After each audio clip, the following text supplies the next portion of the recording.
Good morning, Intenders. Good morning. Welcome and welcome back to Morning Intentions. Today is Tuesday, March 17th.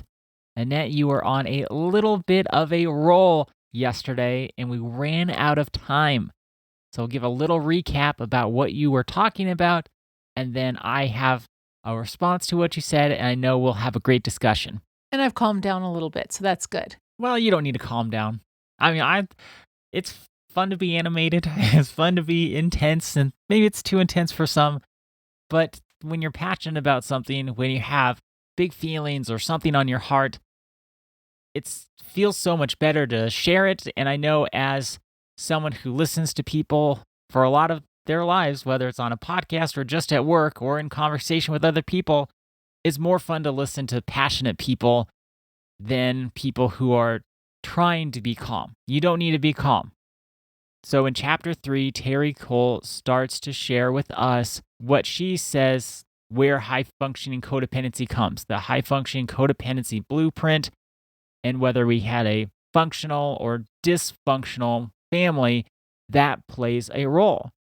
Now, you also talked about John Bradshaw and his work, where he was asked, have you ever seen a high-functioning family that Healthy? matches your ideal? Yes, he's made a career of saying, now, this is what parents should be. This is what grandparents should be. This is what everybody should be. And then somebody asked him a question, well, have you ever seen that? And he says no. No. I think he kind of laughed about it because, no. So then the question gets to be, well, if you've never seen this, or someone who's spent their career researching what makes up a good family and they've never seen their ideal, ever. Not once. To me, it blew me away. And I stopped listening to the series, and I probably should go back and listen to it, because it's not that kids don't struggle in childhood. It's not that kids are not mistreated in childhood. I don't want to ever come across and say, couldn't have been that bad.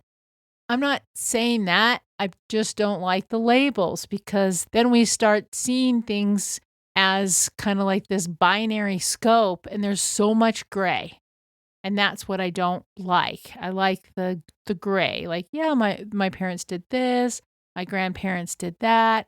Maybe my dad, he really struggled and he sure didn't show up the way I would want him to.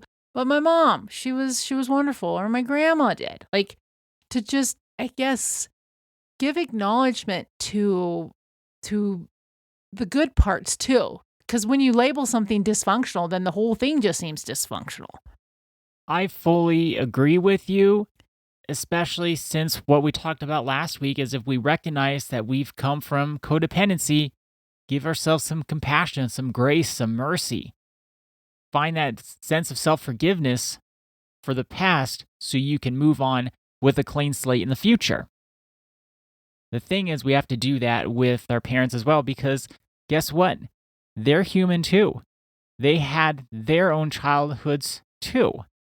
Everybody on the planet had a childhood, and maybe it was good for them. Maybe it didn't meet their needs in a way that they wanted them to be met. Either way, all of our parents are wounded children too. That's a fact. So having that sense of grace and compassion and mercy that we want to have for ourselves, we also need to turn that towards our parents, towards just other people in general in the world. And that's not to, like you're saying, Annette, that's not to be excuse making.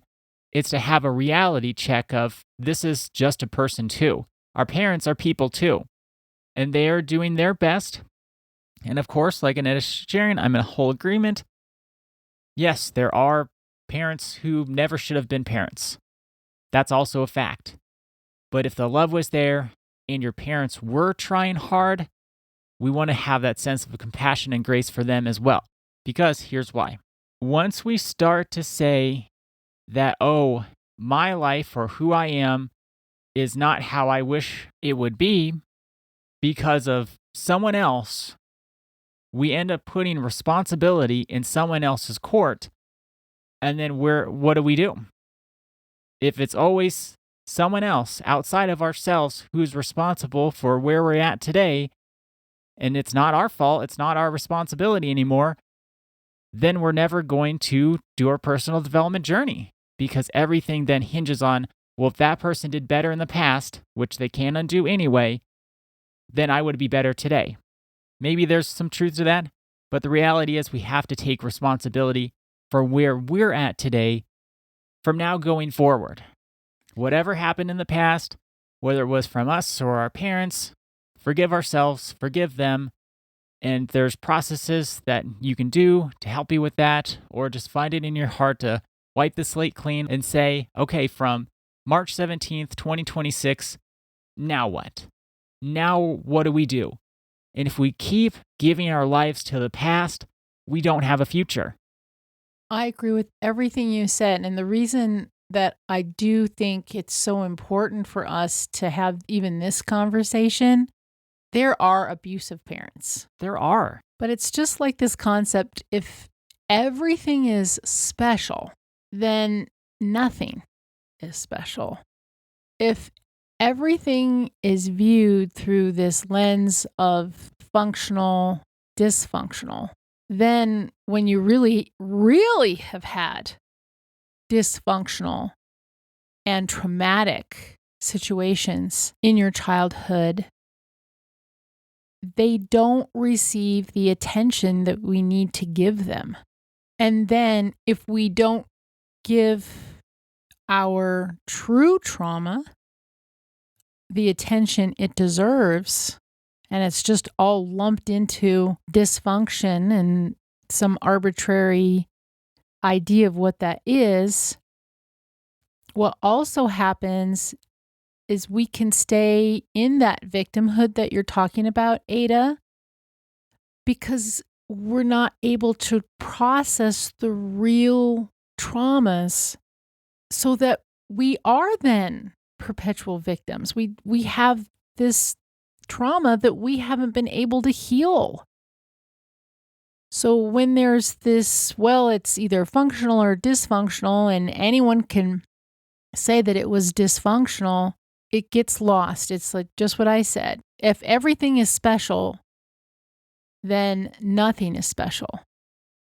If many different variations of family and childhood experiences can be painted with this dysfunctional brush, then the true traumas, which is what we're going to be talking about, the true traumas don't get processed, don't get truly seen. And when that happens, we do feel like we're a victim, and we do feel like we could have the life we really want except for what happened outside of us, because we haven't been able to work through all of that.